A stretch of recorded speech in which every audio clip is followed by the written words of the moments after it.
சென்னையில் தோழியை நம்பி மிட்நைட் பார்ட்டிக்கு சென்ற 15 வயது சிறுமி பாலியல் வன்கொடுமை செய்யப்பட்ட வழக்கில் தலைமறைவாக இருந்தவர் கைது செய்யப்பட்ட நிலையில் அவரிடம் நடத்திய விசாரணையில் அதிர்ச்சிகர தகவல்கள் வெளியாகியுள்ளது.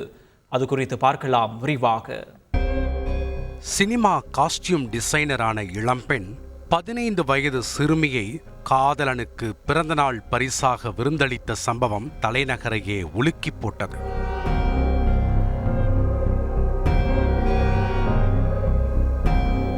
இந்த சம்பவத்தில் அந்த கொடூர காதலியையும் காதலனையும் போலீசார் கைது செய்த நிலையில் தலைமறைவான முக்கிய குற்றவாளி வில்லியம்ஸை தற்போது பிடித்திருக்கிறார்கள்.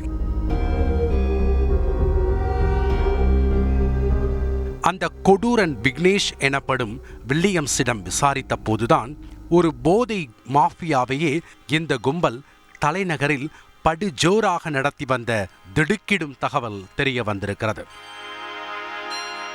சென்னை சாலிகிராமம் பகுதியைச் சேர்ந்தவர் 15 வயது சிறுமி. சேத்பட்டில் உள்ள ஒரு தனியார் பள்ளியில் 11ஆம் வகுப்பு படித்து வந்திருக்கிறார். கடந்த சில நாட்களாக சிறுமி தீராத வயிற்று வலியால் அவதிப்பட்டிருக்கிறார். உடனே பெற்றோர் சிறுமியை மருத்துவமனைக்கு அழைத்துச் சென்று பரிசோதித்திருக்கிறார்கள். அங்கு சிறுமி பாலியல் வன்கொடுமைக்கு ஆளாகி இருப்பதாக மருத்துவர்கள் பகீர் கிளப்பியிருக்கிறார்கள். அடுத்த கணமே பெற்றோர் சிறுமியிடம் விசாரித்த போதுதான் உண்மை வெளிவந்தது. அண்ணா நகரில் உள்ள ஒரு கஃபேவிற்கு சிறுமி தனது நண்பர்களுடன் செல்வது வழக்கம். அங்கு சிறுமிக்கு ஒரு இளம் பெண்ணுடன் பழக்கம் ஏற்பட்டிருக்கிறது. அந்த பழக்கத்தினால் கடந்த மார்ச் மாதம் 13ஆம் தேதி சிறுமியை ஒரு பிறந்தநாள் பார்ட்டிக்கு அழைத்துச் சென்றுள்ளார் அந்த இளம் பெண். பார்ட்டியில் சிறுமிக்கு ஏதோ ஒரு இனிப்பை கொடுத்துள்ளனர். அந்த இனிப்பை சாப்பிட்ட மறுகணமே சிறுமி தள்ளாடி இருக்கிறார். உடனே அவரை அறைக்குள் பூட்டிவிட்டு அந்த இளம்பெண் அங்கிருந்து எஸ்கேப் ஆகியுள்ளார். அடுத்த நொடி அந்த அறைக்குள் 2 உருவங்கள் நுழைந்து சிறுமியை சீரழித்திருக்கிறது.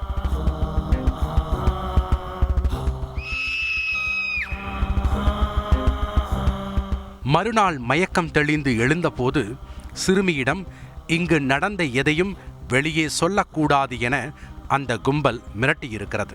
ஆனால் வயிற்று வலியால் நடந்த உண்மைகள் வெளிவந்திருக்கிறது. உடனே சிறுமியின் தந்தை இதுகுறித்து காவல் நிலையத்தில் புகார் அளித்திருக்கிறார். புகாரின் பேரில் வழக்கு பதிவு செய்த போலீசார் அந்த பெண்ணை வலைவீசி தேடிய போதுதான் அந்த பயங்கரத்தை செய்த பெண் பெருங்களத்தூரைச் சேர்ந்த பிரதீக்ஷா அக்கிரா என்று தெரிந்தது. இவர் சினிமா துறையில் ஆடை வடிவமைப்பாளராக பணியாற்றி வந்துள்ளார். சிறுமியை சீரழித்த அந்த அரக்கன்கள் வேறு யாரும் அல்ல, பிரதீக்ஷாவின் காதலன் சோமேஷ் என்ற சோமசுந்தரமும் அவரது நண்பர் விக்னேஷ் என்ற வில்லியம்ஸும் தான். சம்பவத்தன்று பிரதீக்ஷாவின் பிறந்தநாள் என்பதால் சோமேஷ் காதலியிடம் பிறந்தநாள் பரிசாக ஒரு சிறுமியை கேட்டிருக்கிறார். காதலனின் விருப்பத்தை நிறைவேற்றவே பிரதீக்ஷா இப்படி ஒரு பயங்கரத்தை பிளான் செய்து கொடுத்திருக்கிறார். போலீசார் செல்போன் எண்ணை வைத்து பிரதீக்ஷாவையும் அவரது காதலன் சோமேஷையும் கைது செய்தனர். தலைமறைவாக இருந்த சோமேஷின் நண்பன் வில்லியம்ஸை வலைவீசி தேடி வந்தனர். கிட்டத்தட்ட 5 நாட்கள் கழித்து வில்லியம்ஸை போலீசார் திண்டிவனத்தில் வைத்து மடக்கி பிடித்தனர். மேலும் அவருடன் இருந்த விழுப்புரத்தைச் சேர்ந்த சூரிய பிரகாஷ், சைதாப்பேட்டையைச் சேர்ந்த அஜய் உட்பட 2 பேரையும் கைது செய்தனர். அப்போது அவர்களிடம் 2 கிராம் மெத்தபெட்டமைன் என்ற போதைப் பொருள் இருந்துள்ளது. இதனை கண்டு ஆடிப்போன போலீசார் கல்லூரி மாணவர்களுக்கும் பட்டதாரிகளுக்கும் போதைப் பொருள் எங்கிருந்து கிடைத்தது என்று விசாரிக்க தொடங்கிய போதுதான் அவர்கள் பட்டதாரிகள் அல்ல, போதைப் பொருள் மாஃபியாவின் லீடர்கள் என்று தெரிந்தது.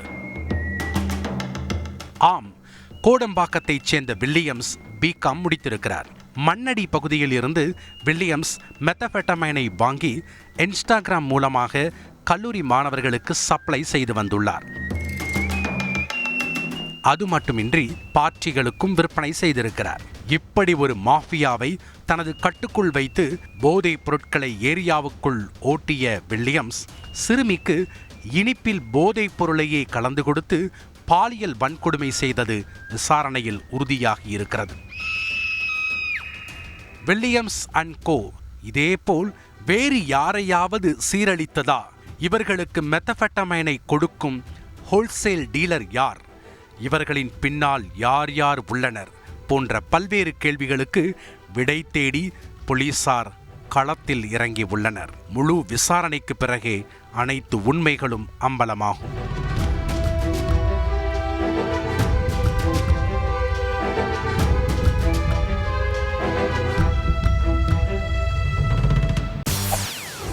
செய்திகளை உடனுக்குடன் தெரிந்து கொள்ள உடனே சப்ஸ்கிரைப் பண்ணுங்க.